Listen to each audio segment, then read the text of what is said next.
Welcome back. It's time for Culture, and since it's movie day here on France 24, I'm joined by our film critic, Frank Garbaz. Hello, Hello, Frank. good morning. So you're going to be telling us about two films dealing with love and death, but in very different ways. Indeed. First of all, we're starting off with The Deep Blue Sea by British director Terence Davis. What's it about? Yeah, it's about a woman who desperately tries to live according to her heart rather than what society expects of her. She's a churchman's daughter. She's called Hester, and she's stunningly portrayed in the film by Rachel Weisz. And she's married to a dull, older, respectable man, and she has an affair, a passionate one, with a former RAF pilot. And perhaps I should have mentioned that the film takes place in post-war London at a time when British people were still suffering from the traumas of war and were simply trying to make it one day to the next. So there wasn't much room for irrational desire. Maybe we should watch the trailer of the film first.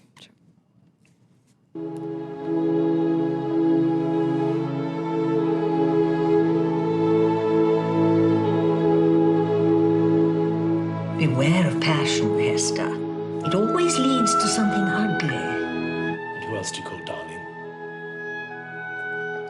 Anger fades and is replaced by regret. I was the one who wanted to wait for the divorce. You didn't. I'm not blaming you!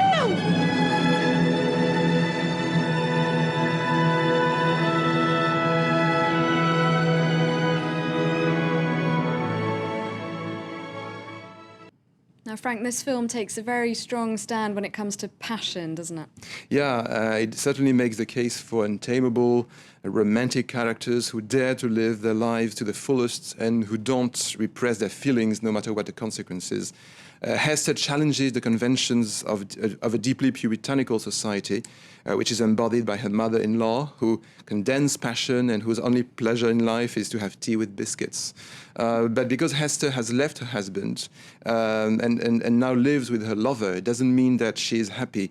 Her love is so overwhelming that no man can live up to it. And for all the manhood and apparent glamour, Freddie is a shallow figure and is definitely no match for Hester.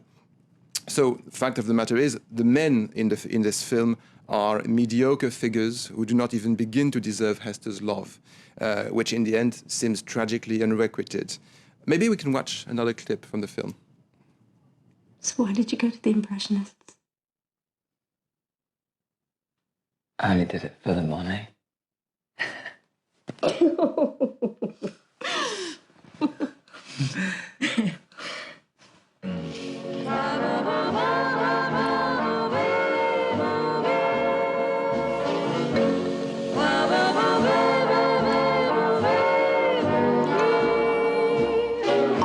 See the pyramids along the Nile.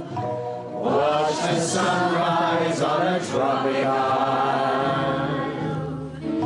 Just remember, darling, all the while, you belong to me.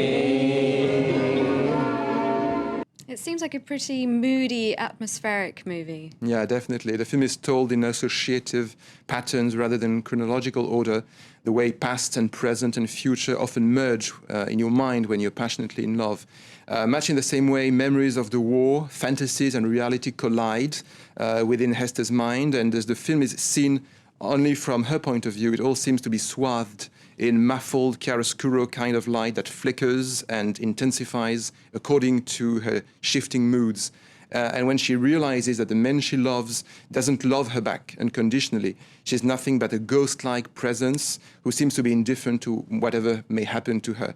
And even though The Deep Blue Sea is a wonderful recreation of the period with much care for the production design, it's all kept in the background as Terence Davis wants to lay the emphasis on the atmosphere rather than the recreation. Once again, I can't praise enough Rachel Weisz in maybe one of her best performances ever as a credible opera-like figure with tragic grandeur, but who never overdoes it. Oh, well, I'll be sure to check it out. Now, let's move on to the second movie. That's Granny's Funeral. I have to say, it doesn't sound much more cheerful than the first. Yeah, you're right, but the title is a bit misleading. If you're familiar with Podalides' poetic universe, you know that you're in for an offbeat, deeply enjoyable tragic comedy of sorts.